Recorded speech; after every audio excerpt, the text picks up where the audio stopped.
Gloire à nous, Seigneur. Nous voulons t'écouter, Seigneur. Nous croyons que tu es fidèle. Nous croyons que tu es là. Laisse que ton nom soit glorifié, Seigneur. Au nom de Jésus. Amen. Voilà, nous sommes en train de continuer des sous-thèmes par rapport à ce que nous avons vu dimanche. Et donc, dimanche, nous avons commencé un sous-thème intitulé L'envoûtement. Et nous sommes encore dans la première partie. Le texte de base qui nous a été donné, c'est Proverbe. Proverbe chapitre 7, verset 7 jusqu'au verset 10. Il est écrit « J'aperçus parmi les stupides. Je remarquai parmi les jeunes gens un garçon dépourvu de sens. Il passait dans la rue près de l'angle où se tenait une de ses étrangères. Et il se dirigeait lentement du côté de sa demeure. C'était au crépuscule pendant la soirée, au milieu de la nuit et dans l'obscurité.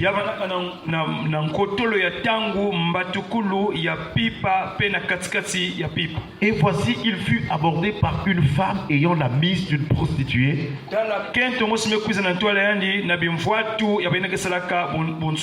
et la ruse dans le cœur. Est-ce qu'on peut acclamer le Seigneur? Donc dans ce texte, Dieu nous a parlé beaucoup de choses. Et le premier mot qui nous avait vraiment qui a attiré notre attention, c'est le mot stupide.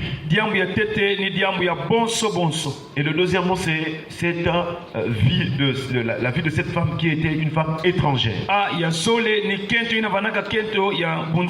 Et dans Éphésiens chapitre 4, nous avons compris que l'étranger ou la femme étrangère, c'est une femme païenne.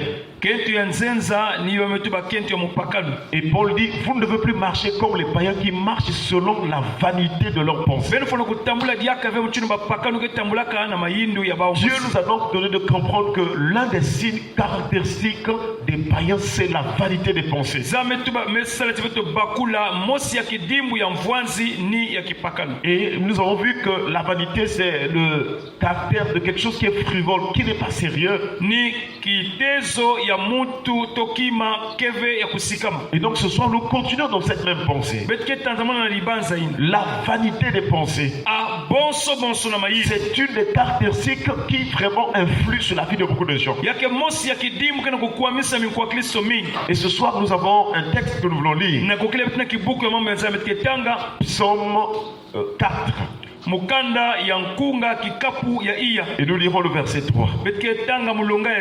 Il est écrit: Fils de l'homme, jusqu'à quand ma gloire sera-t-elle outragée?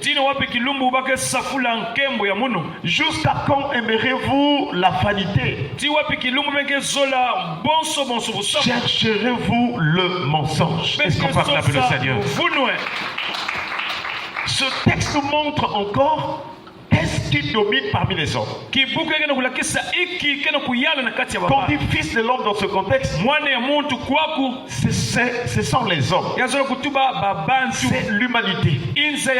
Chers frères et sœurs, si le Seigneur Jésus est venu, c'est parce que l'humanité est perdue. L'humanité était perdue. Perdue par le péché. Paul dit aux Éphésiens, vous étiez morts par vos offenses et par vos péchés dans lesquels vous marchiez autrefois selon le train de ce monde. Donc l'humanité était dans le péché. L'humanité était influencée par le monde. Or dans le monde nous avons la convoitise des yeux, la convoitise de la chair et l'orgueil de la vie. Chers frères et sœurs, voilà donc la condition de l'homme après la chute du péché d'Adam et Ève. L'homme était séparé de Dieu. L'homme était souillé. Et donc le Seigneur Jésus-Christ de Nazareth est venu principalement pour nous délivrer de cette servitude. Malheureusement, beaucoup de gens sont encore dans cette servitude. Jésus est venu avec la bonne nouvelle du salut des âmes. Mais beaucoup de gens préfèrent vivre dans la servitude du péché.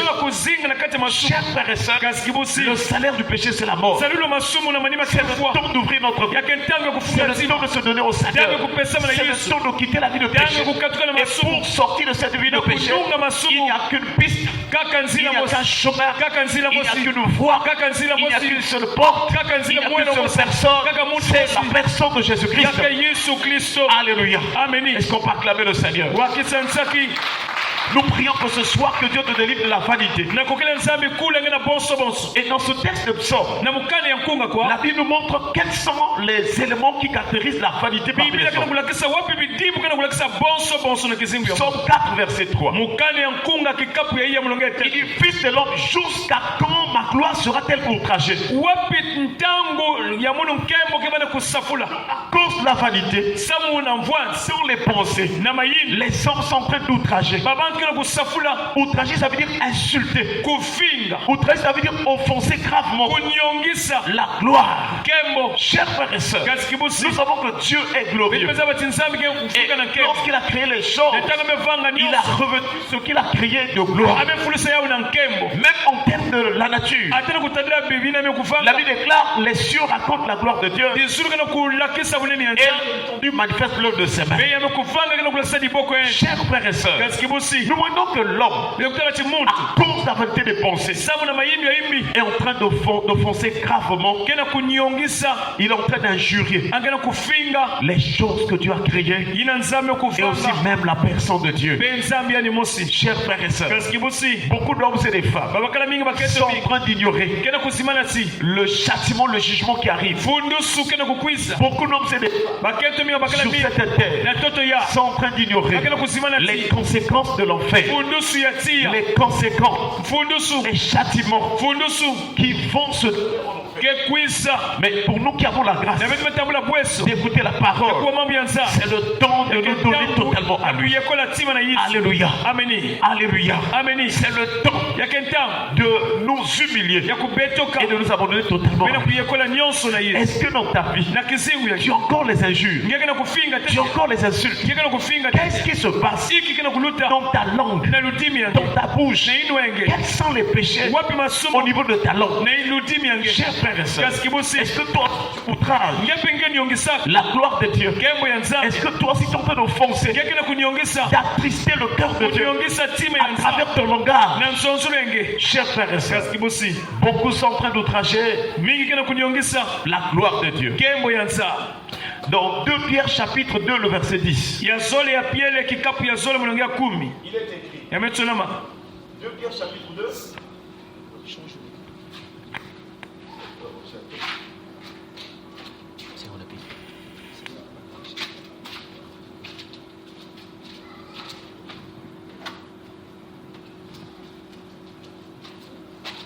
Amen. Excusez-nous. Alléluia. Amen. Donc 2 Pierre chapitre 2. Le verset 10.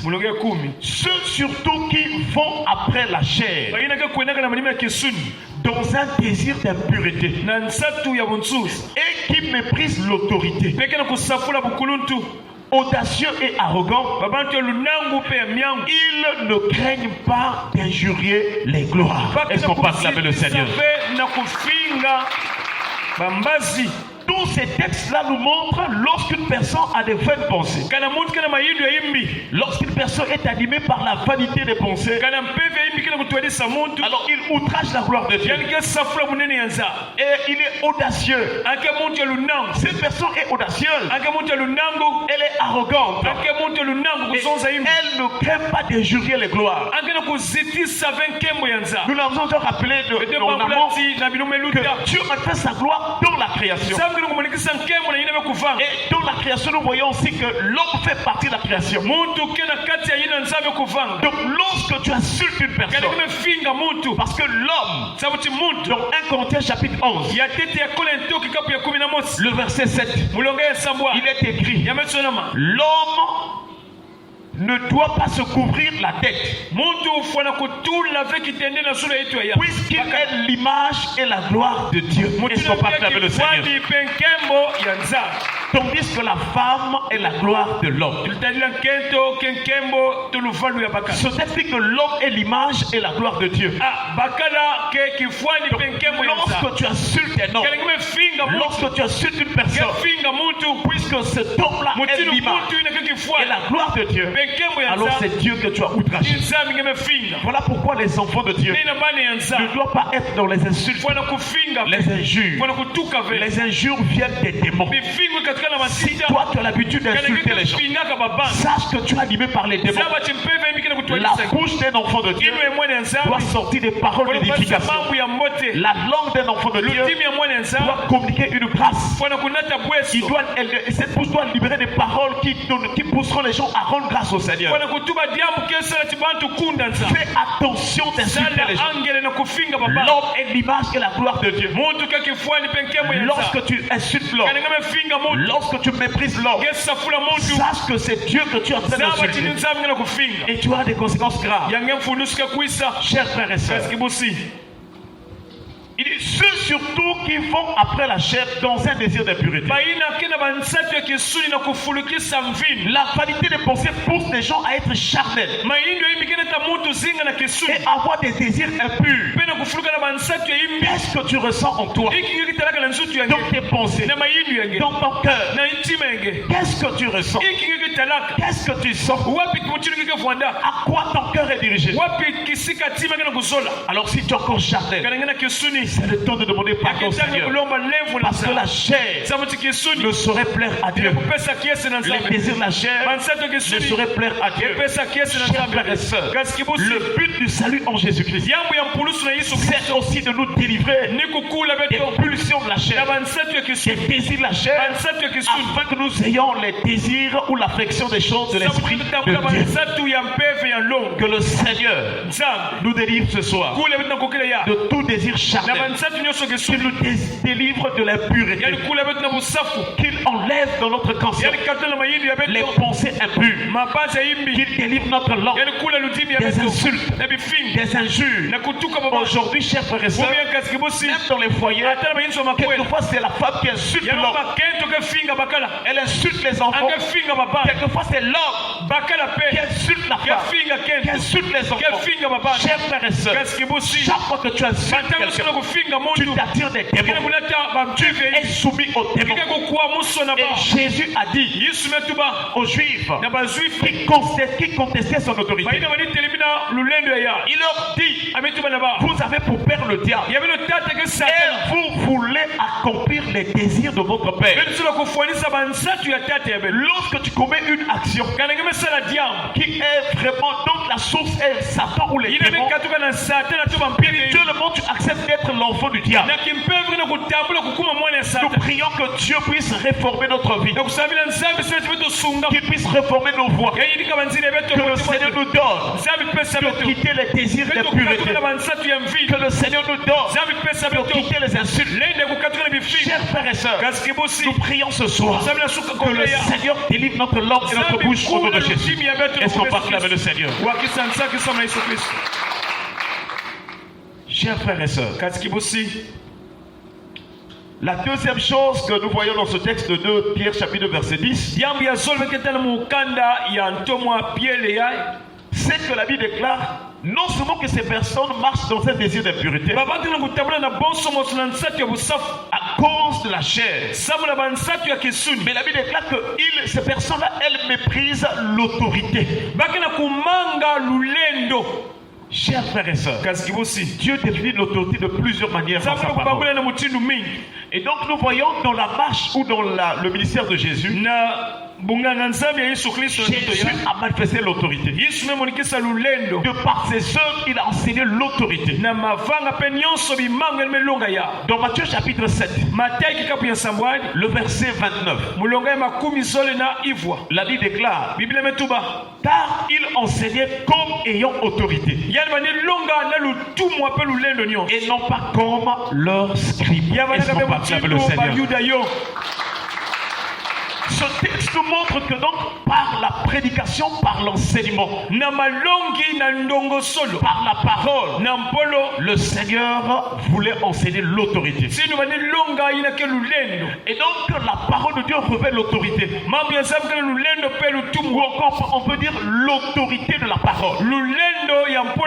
Lorsqu'on prêche la parole, dans cette parole il y a l'autorité, il y a le pouvoir, il y a la puissance. Et c'est cette autorité qui neutralise, qui paralyse, qui détruise les œuvres du malheur. C'est cette autorité, ce pouvoir qui apporte des miracles, qui délivre, qui change les cœurs. Dans la parole de Dieu, il y a l'autorité de Dieu. Est-ce qu'on peut acclamer le Seigneur? Si tu méprises la parole, tu es en train de mépriser l'autorité de Dieu.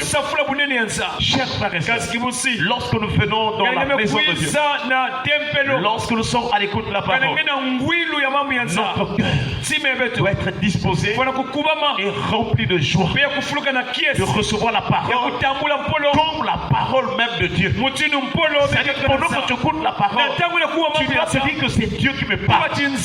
Cette parole, c'est Dieu. Alléluia. Amen. Parce que la Bible déclare au commencement était la parole. Et la parole était avec Dieu. Et la parole était qui? Dieu. Est-ce qu'on peut acclamer le Seigneur? Il y a des gens même aujourd'hui qui méprisent la parole. Dans nos quartiers, dans nos relations, dans nos familles.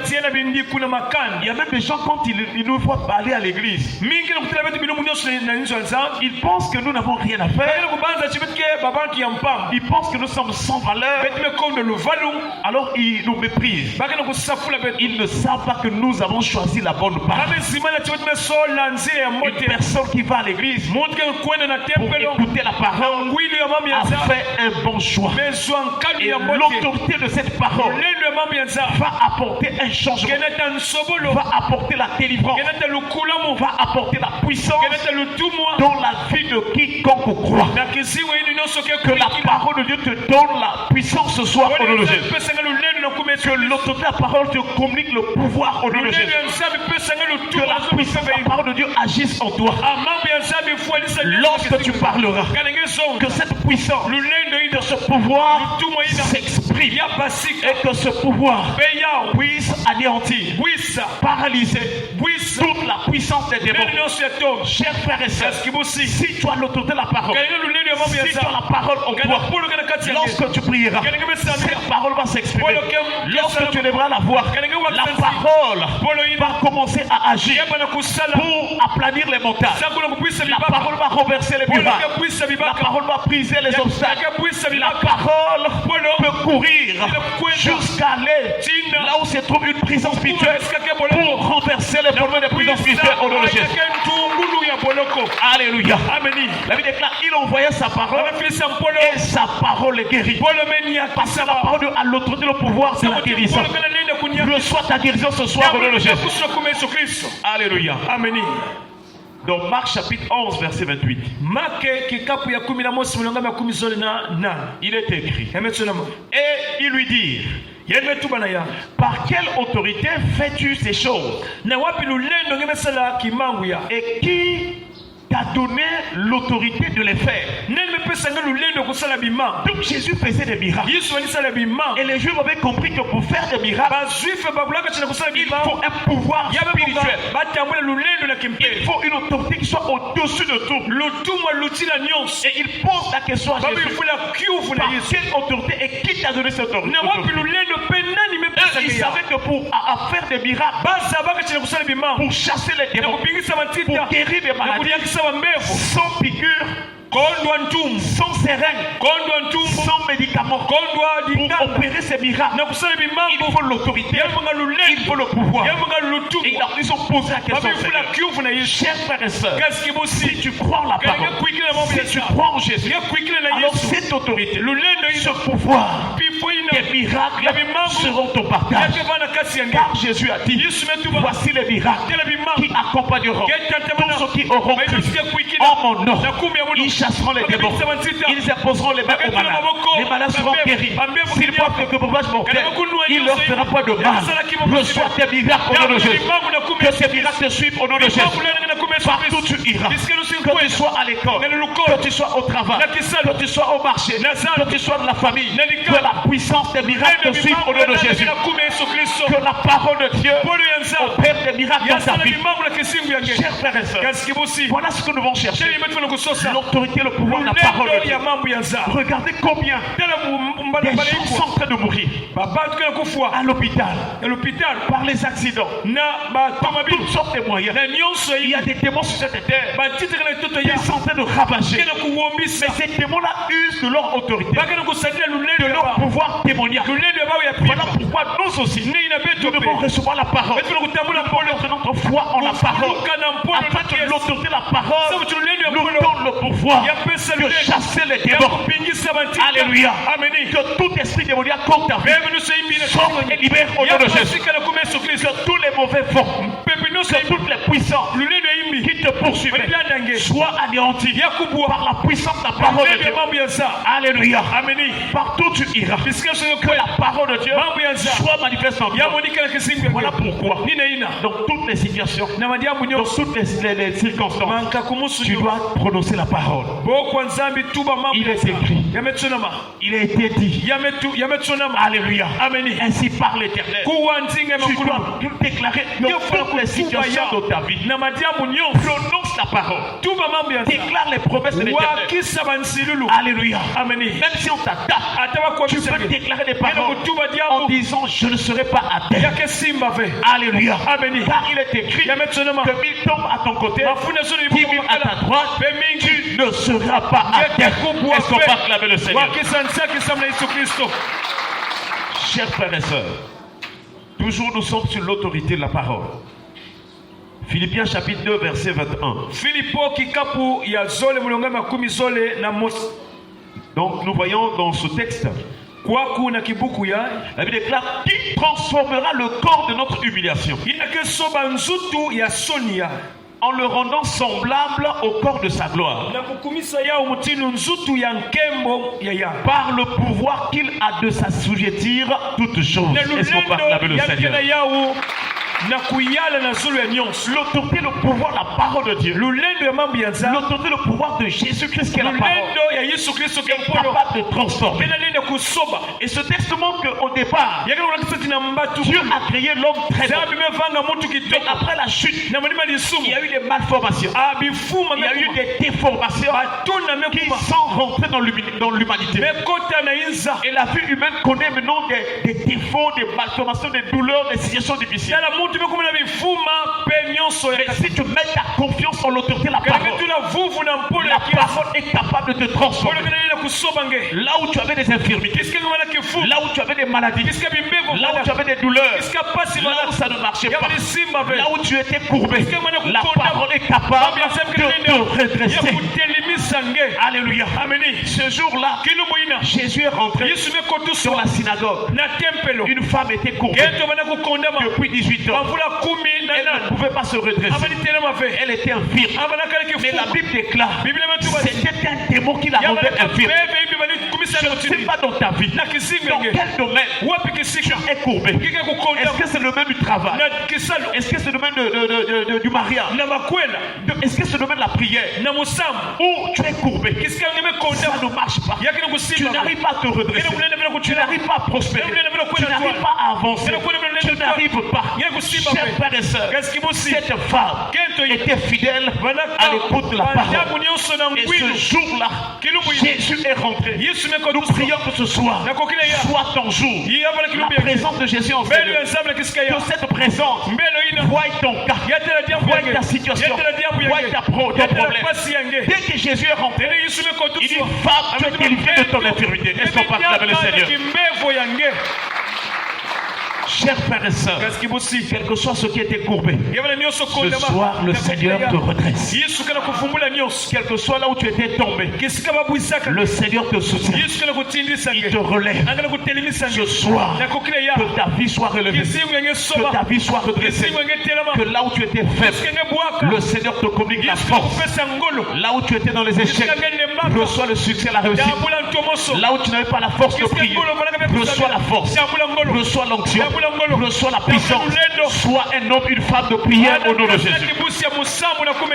Chers frères et sœurs, le pouvoir de Jésus-Christ qui est la parole est capable de te changer.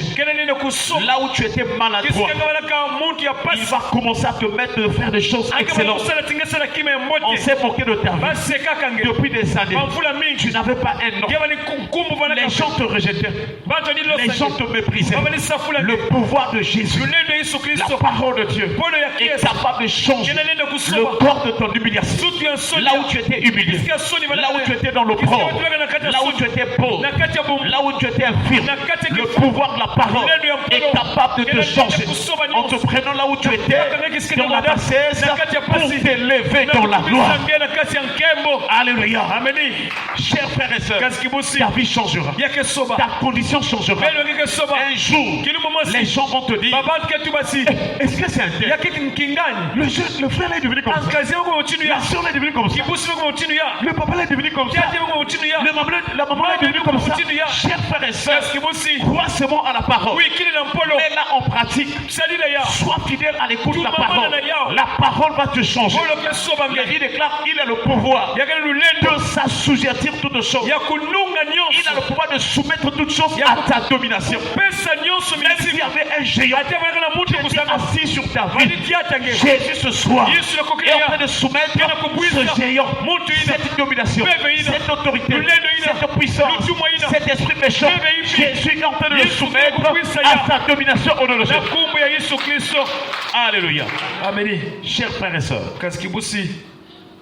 une dernière signification de l'autorité. Nous sommes dans Actes chapitre 1 verset 7.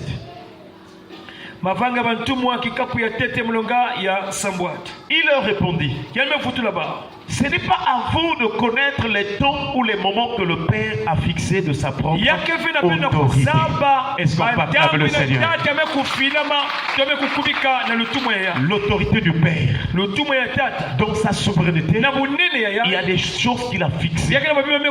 Ces choses-là, de ta vie, de ton parcours, ta destinée, le Père a fixé des périodes et des dates. Au temps marqué par Dieu, tu verras la gloire de Dieu. Tu verras des choses extraordinaires. Tu verras ton miracle. Ne compte pas les calendriers.